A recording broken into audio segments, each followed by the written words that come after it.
Thank you for joining us for Us, Past, Present, Future. My name is Beth Kelly, and I have the honor of serving as the Vice President for Education, Research, and Historical Interpretation.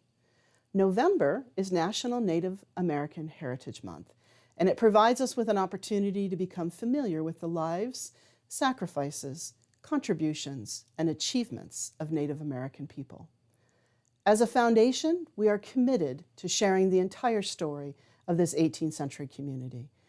Telling the whole story means researching more diverse narratives that may conflict with a more familiar, predominating account. We do this to expand and challenge our audience's often simplistic perceptions of the past by highlighting the complexity of history. Most of us are comfortable thinking about the founding of our nation through the eyes of George Washington or Thomas Jefferson. But what happens when we start to think about this pivotal time in our country's history through the eyes of American Indian people? How does that broaden and enrich the stories we tell our children and our grandchildren, or the stories they tell us?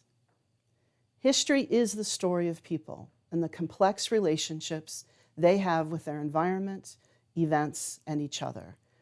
Our highly skilled American Indian interpreters have taught me much about their culture and the fact that there is no one story. Rather, each tribe and nation had their own interactions here in the capital city. The American Indian Initiative is a relatively new initiative for our nearly 100-year-old foundation. Established with a grant from the Rockefeller Foundation in 2002, the Interpretive Initiative was designed to give a voice to the untold stories of the Native people of Eastern North America. Since its inception, the American Indian Initiative has hosted panel discussions and lecture series, renewed relationships with American Indian descendant communities, facilitated community discussions, and created numerous programs featuring the histories of 18th century American Indians. Colonial Williamsburg's American Indian Initiative plays a vital role in the Foundation's mission to share a fuller, more inclusive history of Williamsburg and colonial America. I personally am committed to learning more about the American Indian history of Williamsburg, and I hope you will join me in finding out more about our shared history. Thank you again for joining us for what is our last program in our 2021 series. We will return with more conversations revealing connections between our shared past, present, and future in February 2022. Today's conversation begins here in Williamsburg, and we hope you will continue it in your own community.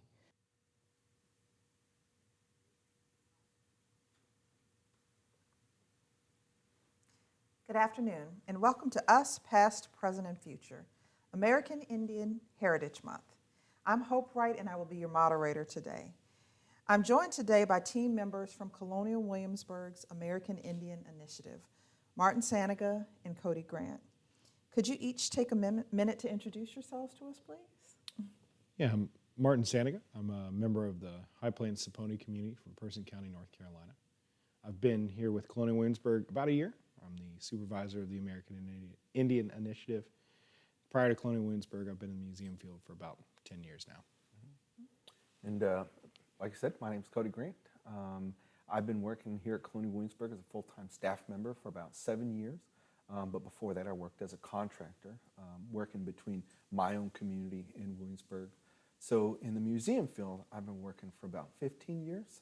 Part of that was, of course, back home in Cherokee, North Carolina, working with the Cherokee Historical Association through the Under These Hills Outdoor Drama, our Oconaluftee Indian Village, and then also I had the pleasure of traveling with the Warriors of Saniga with the Museum of the Cherokee Indian for a while. So it's been a pretty fun ride. It's good to be here. Thank you. It's good to have both of you here. First, we'll just start by asking, what is the American Indian Initiative, and how has it changed over the years? So that's a really good question. The initiative started about 20 years ago, and over the lifespan of the program from that point to today, it's changed pretty substantially. Initially, the initiative was more of large-scale weekend programs, so bringing, like Kody said, the Warriors of Saniga in for a single weekend or maybe a couple weekends a year, which means if you weren't here for it, you didn't get that experience. And then that focus shifted to more of outdoor dramas. So War Party, So Far from Scioto, Beloved Woman, and they were run kind of twice a year for a season, so spring and fall, and so you had more opportunity, but it wasn't interpretation like we have now. So about 5 or 6 years ago, we switched to full-time interpretation. So much like you can go speak with Washington or anyone else here, you can come and speak to us and ask your questions, whereas opposed to those dramas were more, this is what you're going to see, the program's over, now you're going to go somewhere else. So that's what the program looks like now. Okay. Now, before we talk about the challenges of interpreting American Indian history and culture in a living history setting, let's talk about exactly what we mean when we say living history. What does living history mean to either of you? Well, I think living history is modern day people presenting historical facts, right? So as opposed to just talking about where people were or what they were doing through a book, you're actually kind of representing that in real life. So here at Colonial Williamsburg, for example, people get to go to the blacksmith and see blacksmiths as modern day professionals doing that trade in an 18th century manner, right? But I think it does get a little bit different when we start talking about people's lives or cultures in the past. So when I think we're looking at talking about the story of American Indian people in the 18th century, we're moving away from simply just a trade to a large breadth of people's lives and existences in the historical sense. But I think at the same time, we also have to acknowledge that we are still contemporary, modern day people who live this experience in a contemporary setting, and then trying to make that relatable to the guest in a historical sense. So I think that's why we talk a lot about doing third-person interpretation instead of first person, so we can handle the breadth of those questions. So unlike talking with, for instance, Thomas Jefferson, he's really talking about within that particular time frame that he's in.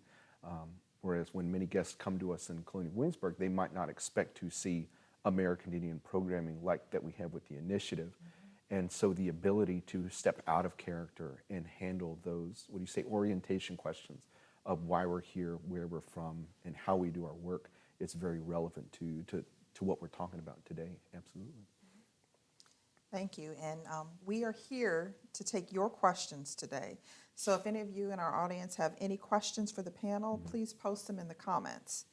For now, we are going to talk about one of the aspects of living history that Colonial Williamsburg is known for, and that is wearing historic clothing.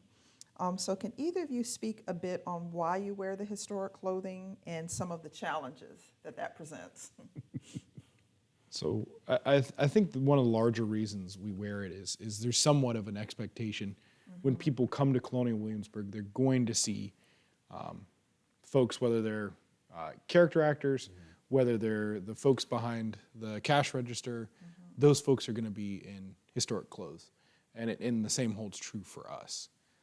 I would say one of the kind of big complications with Native historic clothing is the fact that it is so varied. So we are trading as Native people with Europeans, so we're getting a lot of the same fabrics, a lot of the same ready-made clothes, but then some of the stylistic choices or color choices or designs or embellishments will vary sometimes pretty highly from community to community. And so we have to navigate that of, here's our budget as a museum, how do we dress in a way which we are able to interpret the most amount of communities while still being as accurate as possible. And I think that's one of the hardships with clothing Native folks when you have dozens and dozens of communities that come here and they're all going to dress slightly different or sometimes very different from each other.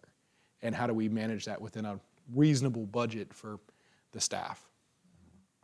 Now, in preparing for this panel, you all discussed how hard it is to get accessories. What is it about accessories that makes them so challenging to get? Well, I think it's important to recognize that a lot of museum quality replicas can be rather expensive and a lot of times. So again, talking about, for instance, an 18th century blacksmith is going to be able to recreate the most accurate facsimile of historical objects. And that's a skill that takes time, it takes knowledge, effort, resources. It's the same thing when it comes to recreating American Indian artifacts, right?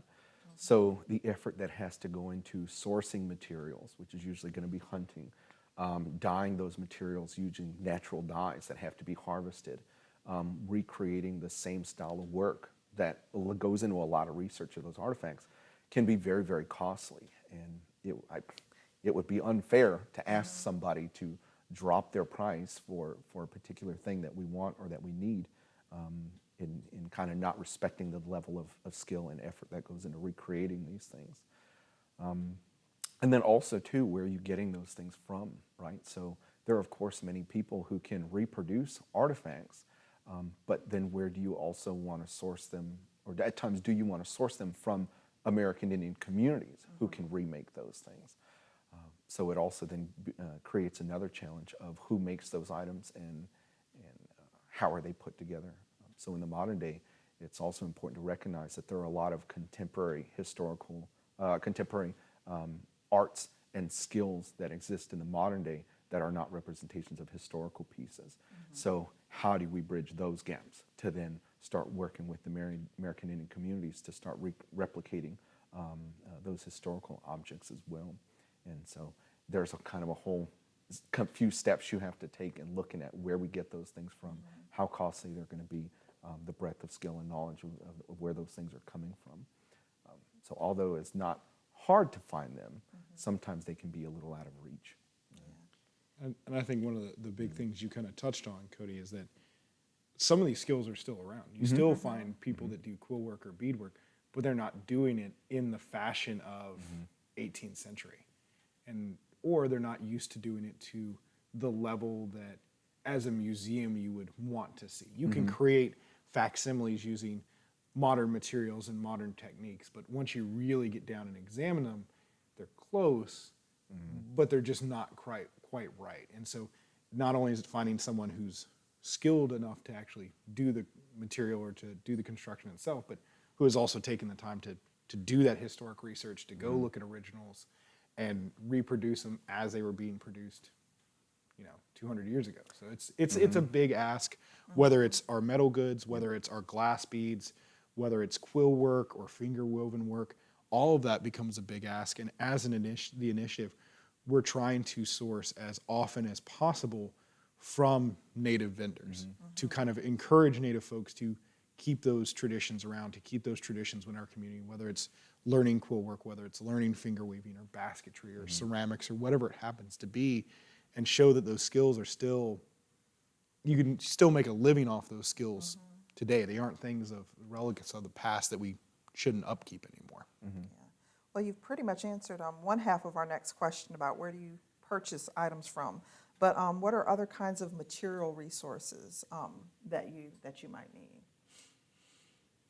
Material resources in the sense of what's being harvested or used in the modern day? I guess both, since you all are talking in the present day about things that have happened in the past.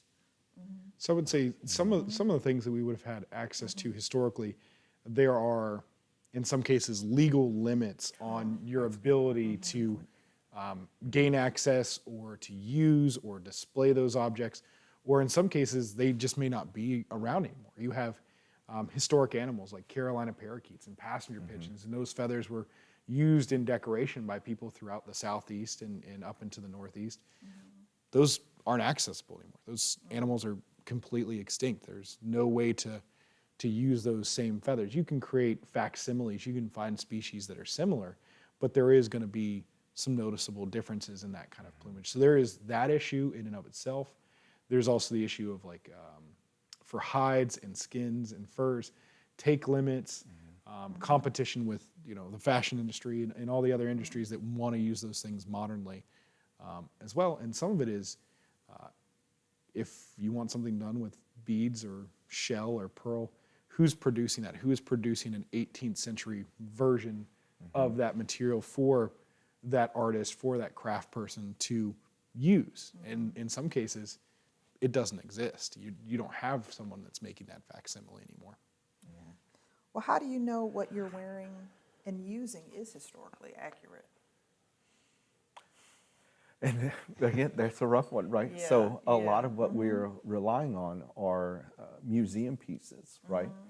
And again, kind of the challenge of they're around, sometimes they're just out of reach. Sometimes these items are in collections in different museums or historical places that aren't on display, right? And so in many cases, folks who have the ability and the knowledge of where to go and look for those things are really going to be the ones who start opening up the gates on, I went to this museum, I looked at these collections, this was an item that I found that I would like to recreate or work with somebody on recreating. And so much like Martin's saying, there are people who do quilt work, people who know how to finger weave or create baskets, and using that knowledge coupled with viewing these objects up close and kind of turning them around, taking pictures, you're kind of combining those two areas of study, right, of contemporary knowledge and skill with historical representations. And then other times you're making your best guess, right, because in some cases it's nothing but a writing of somebody saying they were wearing this thing, was made out of this material, and arranged in this manner with this pattern. And so then you're recreating an object based upon that information, what skills were available in the 18th century, and knowing what other objects in that community look like to make those things. So I guess in some cases you're able to recreate things that are available today that we can see, and then you're recreating objects using your best knowledge, your best educated guess through your research and study. And I would say some of it is too, we've got the inverse problem. We have the information, but we're not sure how it's used. A great example is like a Calamanca cloth. It's a cloth we see in a lot of trade lists, but then there's no information about how that's being used once it gets into the hands of different Native communities. We can make some assumptions by the yardage it's sold in or traded in that it may be used for a blanket, and it's got a glazed kind of coating to it, so it's going to repel water. So it makes sense that it might be used as like a match coat or a blanket. But we don't have any direct references to say that, yes, this Indian person took this Calamanca cloth and used it in this fashion. I would say the other thing that we sometimes have issues with as well is, like Kody said, we have a lot of things that are in collections. We also have a lot of stuff that's in private collections. And private collections we do not have access to. Typically, we do not have access to. The other thing is that most of the stuff that is collected isn't everyday wear. It's not, think of it today as you're not saving your grass-stained New Balances. What they're collecting in this period are the pinnacle of design. So the stuff with all the ribbons and the glass beads and the silver work and all the intricacies. And so we can make reproductions on that, but that's not typically what your average person is wearing for the vast majority of their life. And so we have to take that into account, that there is going to be some level of skewing to a certain look within collections because that's what's interesting. We have a couple of audience questions. Our first is coming from Lori. Thank you for your question, Lori. And Lori asks, what are some of you all's favorite traditions?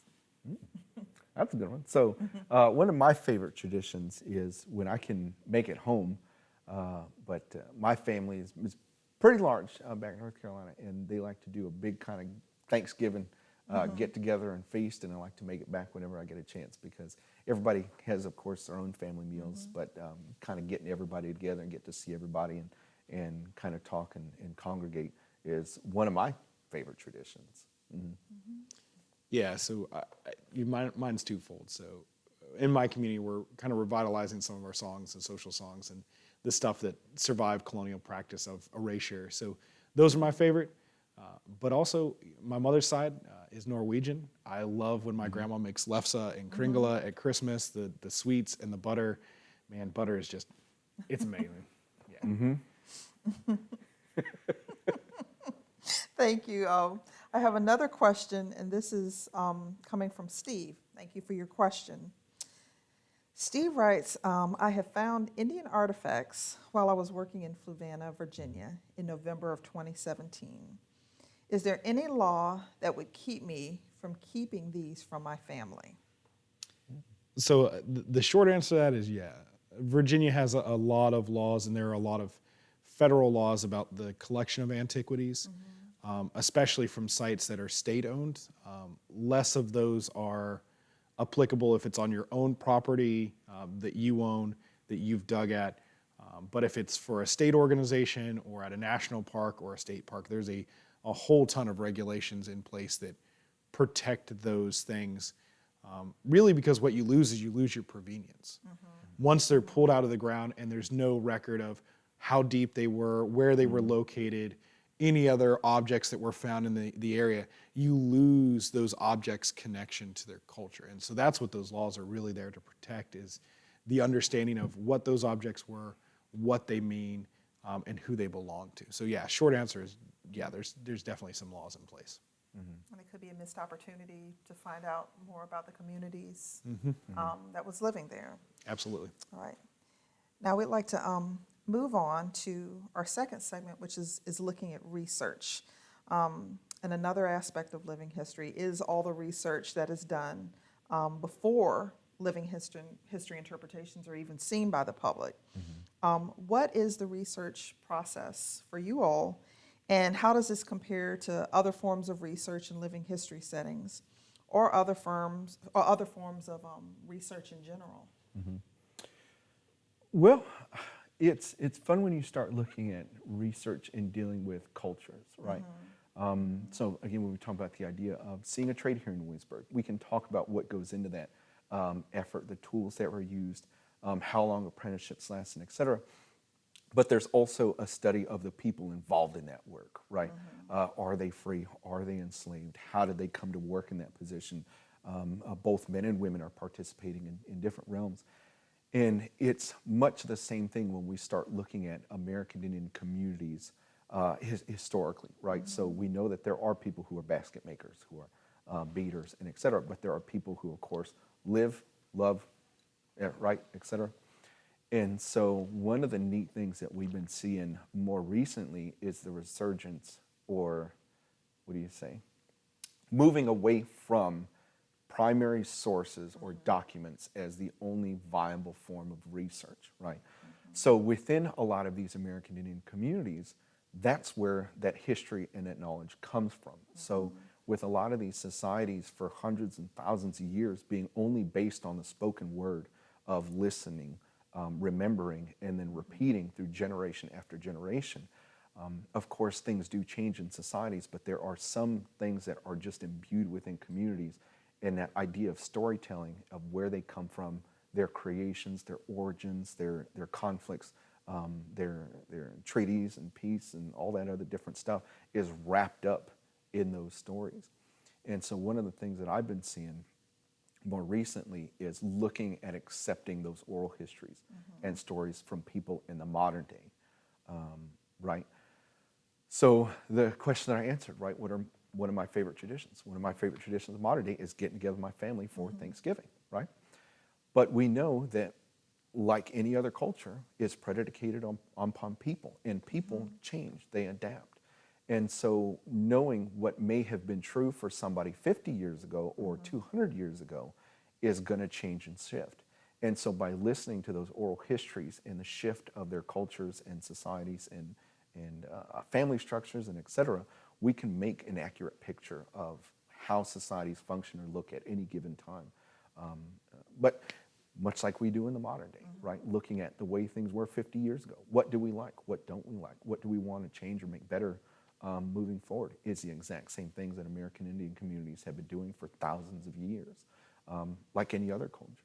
And so I think it's important that we recognize how those things shift and change over time to get an understanding of these communities and societies as they change from the 18th century prior to European arrival and then into the modern day as modern day people. Thank you. Now, we have talked about building bridges between academia and Native communities. Could either one of you talk a little bit about how you do that now and how you aspire to continue building bridges for the future? I think that's a really important one because academia has not always had a good relationship with our communities. Our communities are over-researched, and the reciprocity of that research doesn't always come back to the community.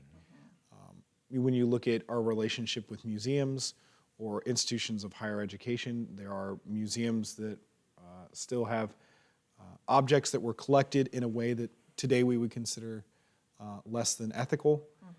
You have universities of higher education, really not too far from the building we're sitting in now, that have human remains that have been requested for years. And so there is a certain level of distrust within a lot of Native communities of museums, of universities, because of that kind of historic interaction. But we want to change that. We want to show that academia has changed, even though academia changes very slowly. But we want to show that it's changing, and the way to do that is with us, myself and Kody and our other coworker Chris, being here and kind of being effectively that living bridge between the communities that we're a part of and other communities that we know folks in and can advocate for, and the foundation. The big thing for me is that representation matters. When I was a kid, I didn't see any Indian folks in any of the museums that talked about Indian people. You know, now we've got communities that come here and we see Indian folks, whether they're young kids or whether they're older folks, they're excited to see Indian people like them. Even though we're from different communities, we speak different languages and have different stories and all those things that separate us, there's still that connection to, I see someone who has a similar experience, who has similar histories to me, and that's meaningful for them.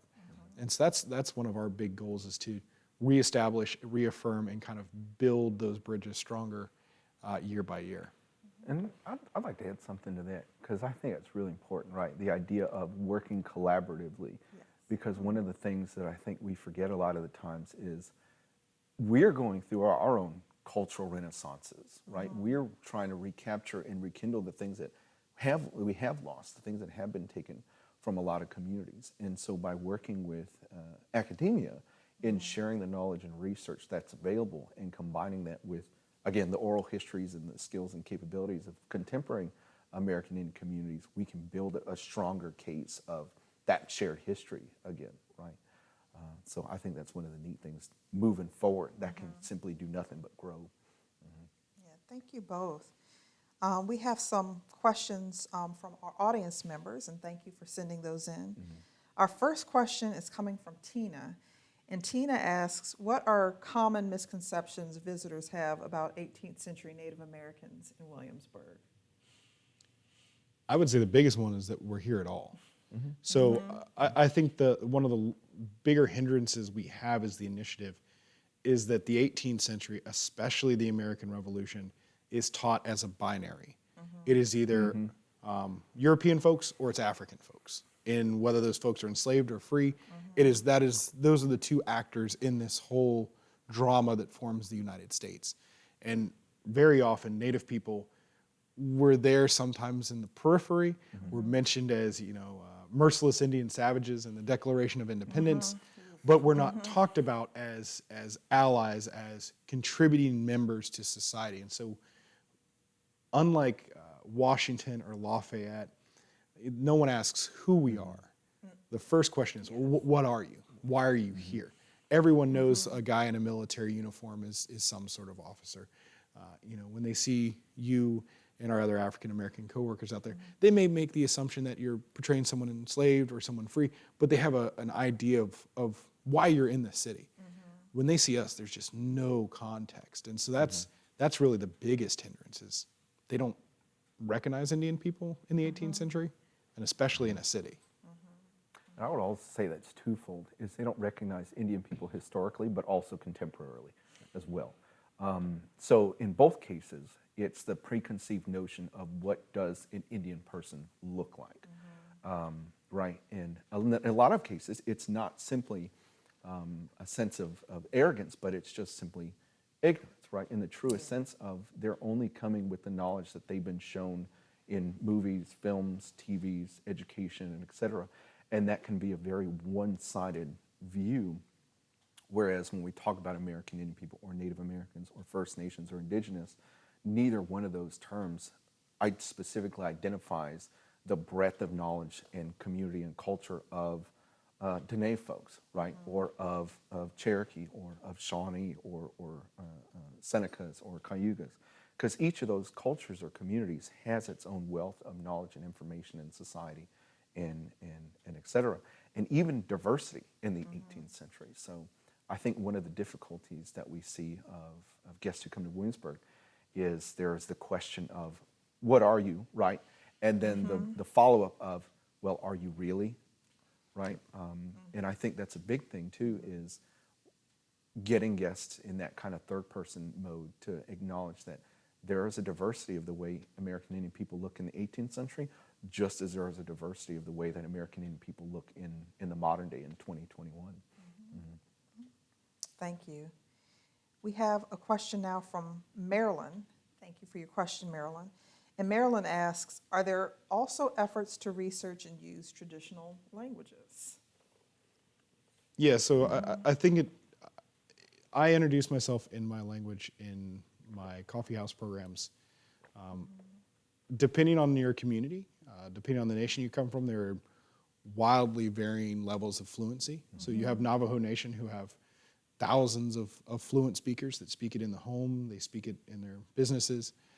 You have nations that may only have one or two or a handful of fluent speakers left. And so there are programs that are creating like language survival schools or creating educational material.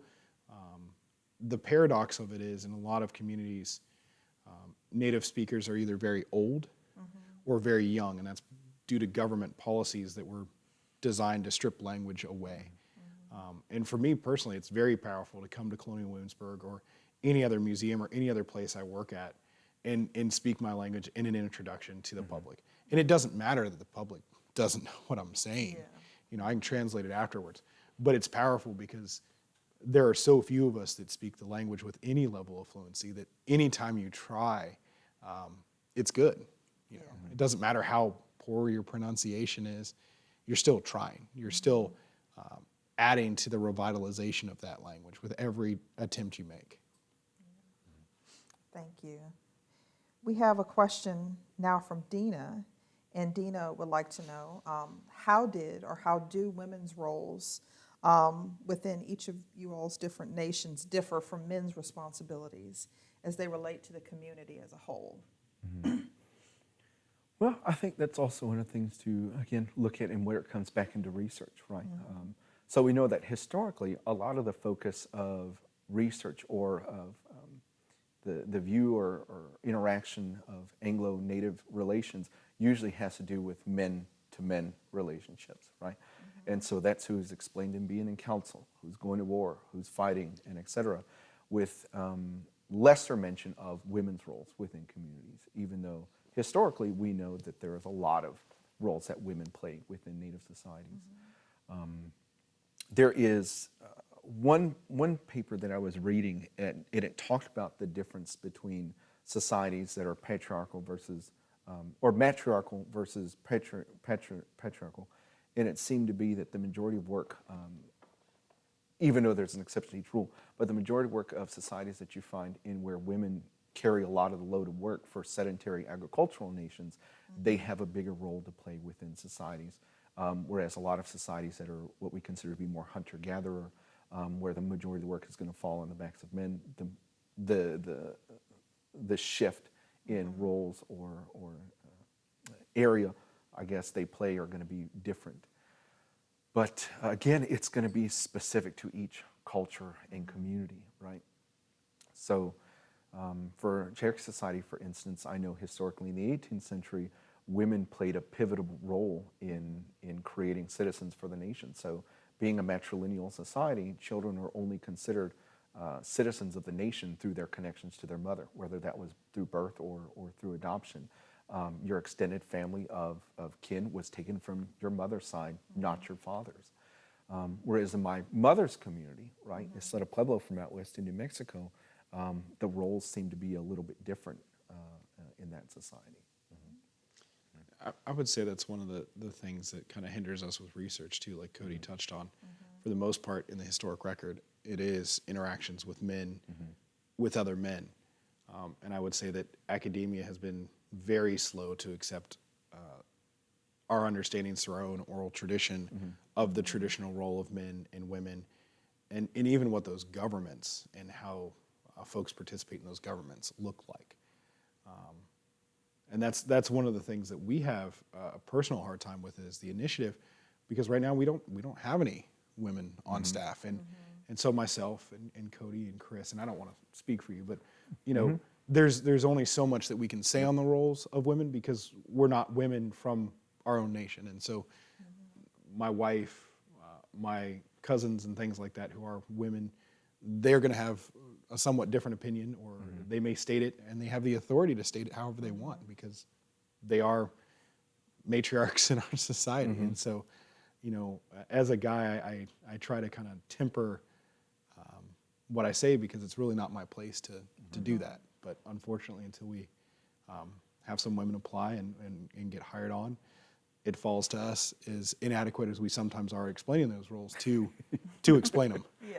I think that's the important thing to follow on what Martin's saying is I think the best way that we talk about women's roles, since they're absent in our team as of right now, is where is our labor absent, right? What are the things that I would or would not be doing in the historical sense is generally what's going to be fulfilled by women, right? So the very few things that we do is when historical researchers, there's a lot of hunting, fishing, fighting, whereas the rest that makes society actually function and work efficiently is going to be the realm and domain of women, right? Of what families look like, how households are run, how communities are kept, what women can advocate for and will advocate for within their own voice to either the best way that I've heard put was the idea that the women's voice within Cherokee Society was the idea that they are there to give the full, well-rounded perspective in the absence of men's thoughts, right? So as historical men of going to war and fighting, there are men who love to do that thing and who will only advocate for that role. And then the role of the women is to temper that perspective fully. What are the things that you are not considering in your passion of wanting to do this thing? And so the idea of giving advice is really what fulfills that role on getting a more well-rounded view. Thank you both. We have a question now from David, and David would like to know, was there a thriving community of Indians living just outside of Williamsburg? And if so, who were they? So they're not just outside. So with the Treaty of Middle Plantation in 1677 and 1680, most of the Virginia tribes cede their traditional territory to England. And in return, they're given a lot of legal protections, and then they're situated on land grants. So royally protected land. You can kind of equate them to a reservation today. The closest one is going to be what's known in the historic period as Indian Island or Pamunkey Island. It's about a day's trip historically. It's maybe, an hour and a half, something like that, up in King William County up near West Point. Thank you. Now we're going to move into talking about recruitment. We can't help but notice that today there are only 2 of you here, and as of the moment, there are only 3 people on the entire American Indian Initiative team. And is that enough people to do everything that we've talked about so far? I think I know the answer. I mean, the short answer is no. We make do as best we can. We're developing programs. We're creating new content. We're here doing live streams and talking to visitors who can't be with us. But the answer is no. You know, I don't even know if 10 or 15 people would be enough to do the interpretation justice. There are so many communities that come here for so many different reasons. And to try to interpret each one of those, you would need an expert solely researching that community, solely researching those treaties, those agreements, those visits. And so we're never going to be able to give a perfect picture.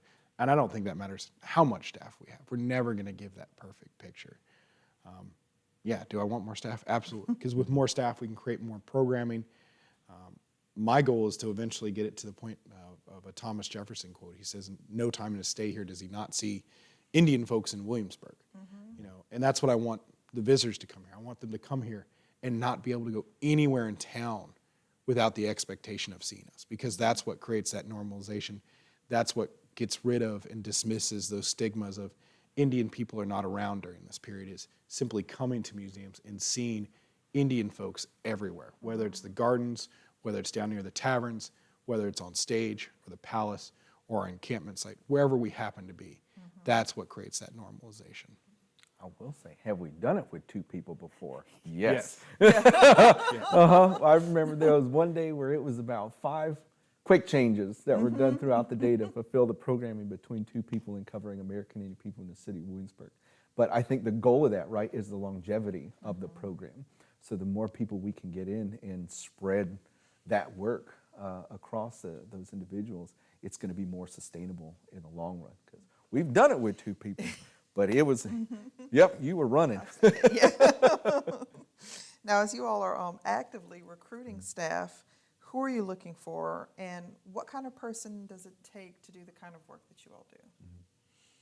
So for me, I'm not looking for anyone particular. I'm not looking for someone who looks stereotypically Indian, because in our communities today, we have people who have red hair. We have people who present as African American.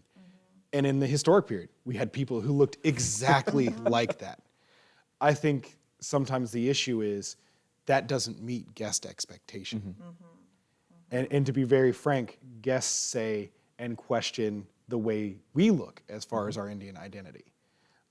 I would say I'm probably as light as you can be with as light a color hair before there gets to be real questions about Indian identity. And so I can only imagine what someone who is a Cherokee freedman or a Creek freedman, someone who presents as African, coming here in their experience. And that's the one thing as a supervisor I feel responsible for is I want people to come here, but I do not want them to come into a place that invalidates their indigeneity, that invalidates their identity. And so it's creating a culture around living history museums where that kind of conversation is unacceptable. And I think we do a very good job of that for the most part in public. The scarier place is, of course, the internet, where the shield of anonymity allows people to say absolutely whatever they want. And so that's always a consideration. I want anyone who wants to do this job that is native to come here and feel like they can do this job, whether they've worked in museums as long as myself and Kody, or whether they quit their job and say, hey man, I think museums are going to be my thing. If you have no experience, apply. We're happy to have you. We can train you how to do this. We can give you the resources. We can give you the tools. We can give you the training. The thing for me is getting more people in the museum field normalizes Native people here. Whether they look like they come out of a John Wayne or Clint Eastwood movie or not, that is absolutely no matter to me. I think that was part of the conversation we were having before the program started, right, is the idea of showing that diversity of nations, but also in thought, right? So the way I'm talking to you right now and sharing my experience with the work and with my own personal life is coming from that one viewpoint. I can only talk about how I've experienced my life and my relation to my community. And that's going to be different from somebody else who looks different from me, who comes from a different nation than me. Their experience is going to be vastly different from mine. But I think that's a very important thing to bring to the forefront and give people an avenue to talk about that experience, to kind of show that breadth of knowledge and experience and interaction. Thank you. Now, should people only ever portray people from their own community? That's a good question. Right? So I think one of the things that we can look at in the modern day, kind of like Martin was talking about, right? The idea of representation. It's neat to go somewhere and see yourself in the story, in the content, in what's being talked about. Even if you're not from the same community, you have that relation to that shared story. And I think it gets into, again, when we're talking about interpreting American Indian people, right? You're talking about a large breadth of society and culture and information. And in many cases, when we look at film, sometimes there are people who take roles who are indigenous Native people, but who might not be from the community that they're portraying. But it still gives that same level of exposure, or of recognition. But I think there is something to be said for the experience of that, right? So the idea of when I'm portraying or talking about a nation that I'm not from, I try and give it the same amount of weight and credence as I would want somebody else to talk about the communities that I'm from because of that shared history. Am I always going to hit the mark? No, right? And I think that's the biggest thing in talking about learning about these histories and doing the research is you're going to do the best you can with the knowledge that you have available to you at the time. But I think that also goes hand in hand with collaboration, collaboration with communities. Thank you, Kody. And I think that's a big reason why bridge building is important, because we can begin to recruit out of these communities that came directly to Williamsburg. I think the balance to that, and I kind of had a different opinion in Kody with that analogy of actors before we were actually out here and talking, and kind of swayed me that, yeah, the representation is important. But you also have communities that have specifically requested, if you are not of this nation, if you are not an enrolled member or a recognized community person, we ask that you not portray us, not pretend to be us, not interpret as us. And I think that has to be respected as well. If the nation comes out and says, if you're not Cherokee or Shawnee or whatever nation, pick your nation, don't talk about us, don't interpret it as us, that's what we're going to do. The thing is, by building those bridges, we can hopefully recruit folks who can then speak on that behalf because they're from that specific community. So it's all very much intertwined, building bridges, recruitment, outreach, all of that's intertwined in creating a better program. Thank you both. Now, once you get a full team together and you are building the program up, how do you decide what's the right way to portray a Native person? And also, Betty has a question, thank you. And she asked if either one of you are members of local tribes, so I'm guessing Williamsburg surrounding areas. So I guess I'll tackle the first one. I don't know if there's a right way to interpret Native history or to interpret indigeneity. I'm certain if you polled every Native person, they're going to give you a different answer. And I'm certain that some of the ways that we have interpreted Native people currently or in the past, other Native folks are not happy with. And I think that's part of the job is managing those expectations. Like Kody said, you're doing the best you have with the resources and the research available to you. And by building bridges, you gain more resources, you gain more research, you gain access to folks who may have better explanations. So no, I would say there's not a right way. I would think there are probably some very distinctly wrong ways to interpret. But I don't know if there's any one way you could point to that says, yeah, this is the way and the only way you should do it. Because like Kody said, all of our interpretations are informed by our lived experience within our own communities, outside of our communities, how the wider world has perceived us as Native people has informed the way we interpret or the conversations that we sometimes will pick. To answer the second question, I guess I would say I'm probably, out of the two of us, I'm the most local. The Saponi were tributary to Virginia. We're now about 3 hours from here in Roxborough County, North Carolina, and Halifax County, Virginia. So we straddle the border. So technically, about half the tribe resides in Virginia. And then, yep, so me, I come from a bit farther away, right? So I'm originally from Albuquerque, New Mexico. So I was born in Albuquerque on a crisp Christmas morning. Yeah, but my mother's community is about 20 miles south of Albuquerque. So I'm an enrolled member of the Pueblo of Isleta from out west in New Mexico. So that's where I'm a citizen of that nation. But I would also be considered a descendant of my father's community, which is the Eastern Band of Cherokees, because that's where he's enrolled in, right? So coming to Williamsburg, I distinctly tell guests, I'm like, yep, my mother's community is not going to have a whole lot of business here in the city of Williamsburg, but my father's community are coming very regularly in the 18th century and hear the interactions that are occurring or going on.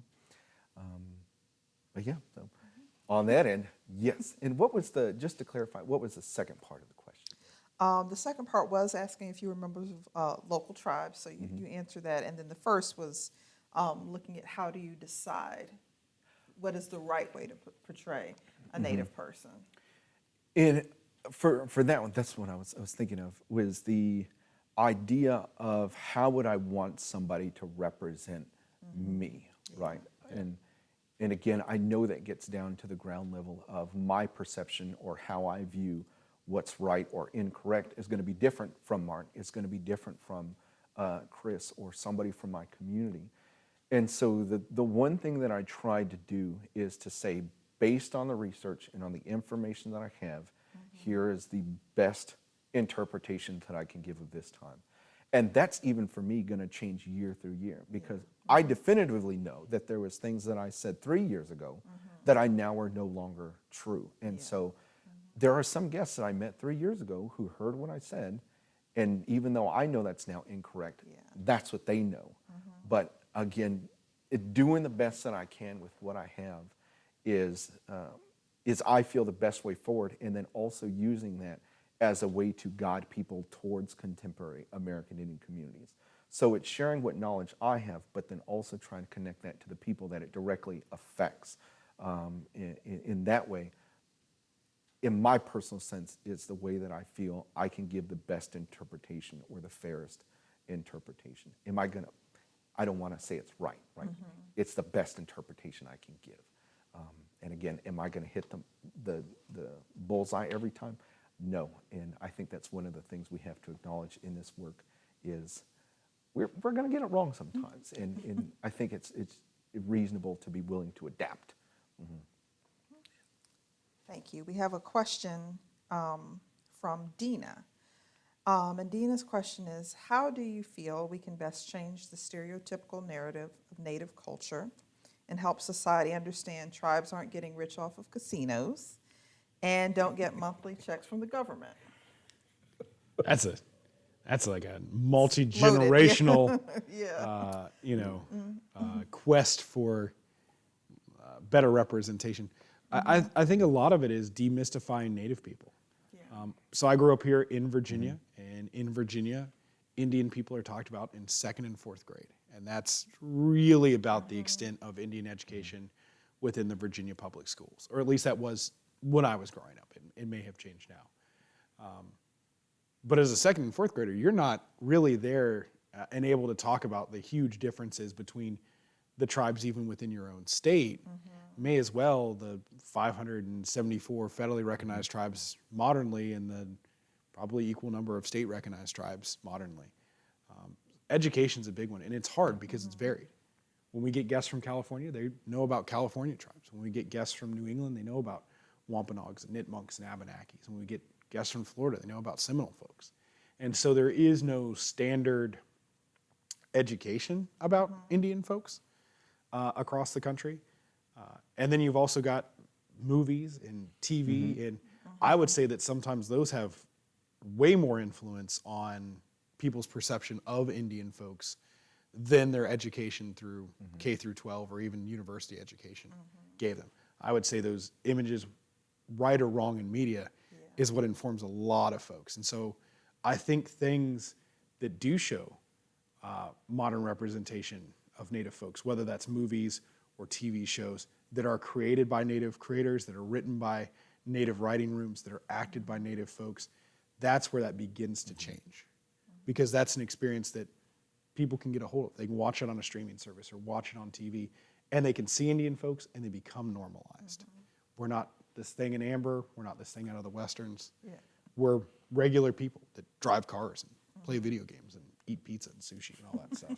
Exactly. I think it's very good, especially in the modern sense, right? It's like you're saying, demystifying the realm of how we live or we do or our families are, but also in the historical sense too. So I know if there are things that I enjoy or don't enjoy doing, there's going to be somebody 300 or 400 years ago who I can relate to or not relate to who is making those same choices. So I think one of the big avenues that we can move away from is, although there are a lot of things that are going to disenfranchise American Indian communities in the historical sense, very early on, there is a lot of autonomy and ability to make their own choices, which are going to benefit them, and in some cases are not going to be beneficial to them. And I think it's important to understand that that autonomy is what's making those human decisions. So I know if I'm going to do things and I'm not going to get it right sometimes, I know my ancestors are making decisions that they're not going to get right sometimes. And I think I feel it's one of the best ways to kind of get rid of a lot of those stereotypes is just acknowledging that they are people and people are people, right? And that's going to give the breadth of the way that people relate to one another, whether that's good or bad, or not good or bad, but beneficial, not beneficial. Exactly. Yeah, thank you so much. We have a question from Mariana. And Mariana asks, some of our cultural and artistic events in Western Massachusetts are introducing their programs with an acknowledgement of Native people who have inhabited the land. And Mariana asks, do you believe this is something which should be adopted more widely? And Dina asks if this is something, land acknowledgements, if this is something that Colonial Williamsburg is doing. So to answer Dina's question, yes, to my knowledge, Colonial Williamsburg is working on some land acknowledgements for different programs. To answer the first question, it really honestly depends. Acknowledgement without reciprocity is meaningless. It is virtue signaling, and it makes the speaker feel good without really doing anything impactful for our own communities. If that land acknowledgement is how that institution, whether it's a university or museum or whatever it ends up being, if that's the first step in creating a relationship with either the surrounding Native communities that are still there or the historic Native communities that occupied that land, then that's a great first step. But it's all about reciprocity. It's all about mutual respect. You can say whatever you want in your 2-minute land acknowledgement, but if there's nothing behind that to acknowledge those hardships, to acknowledge that loss of land, language, and culture, and for your institution, for your business, for your whatever, to, in its own small way, create reciprocity, then don't do it. If that's going to be the end of your program, that's going to be the end of it, don't do it. I mean, and that's my personal opinion. Obviously, I don't speak for anybody, but that's how I personally feel about land acknowledgement. If it stops at the end of your speech and that's all you've thought about Indian folks, then just leave us out of the picture. You've already left us out of the picture. Thank you. Thank you. Powerful. Now, I'm afraid that we are almost out of time today. The hour has flown by, yes. But before we go, we'd like to ask one final question and ask you to leave our audience today with one thing that they can do to build a better understanding of different Native communities, past and present. I didn't know I was going to be given homework. I didn't like homework as a kid. I would say one of the big things is, especially for folks who are watching us stateside, in the U.S., you have the Department of Interior, which runs the Bureau of Indian Affairs. On that website, you can find all 574 federally recognized tribes, and you can find out what tribes are currently in your area or were historically in your area. And reach out to them through their websites or read their websites and find possibly more research, depending on how their website's set up, that if you want to gain that knowledge. Once COVID's over, you're going to have more events, more powwows, more socials. Some of those are open to the public. And if you're curious, go there. Talk to an Indian person. Meet an Indian person. We make up 1.6% of the U.S. population. That's down from 100%. But you can come find us. We're still around. And I think that's a big thing, right? Is just engaging with communities at whatever level possible, right? Because I know that the way a lot of small rural communities work, right? They're very close-knit, they're very tight-knit, everybody knows everybody, and et cetera. And the more that you come around, the more they come around, right? But in a lot of cases, it's just the idea of saying, hi, how are you? Everything going okay today, right? Instead of starting the conversation, well, are you Indian? Are you from somewhere? And et cetera. And so it's always about where we're from rather than who we are in general. So just the same way that you would get to know any other person that you would like to build a relationship with, it starts at that kind of sharing and that knowledge of where you're from, your background, your history starts to come out very naturally, right? I think is the big thing. And that's one of those things of just demystifying who we are, right? And mind you, I acknowledge that my hairstyle is going to affect a lot of conversation just on the outset of how it works.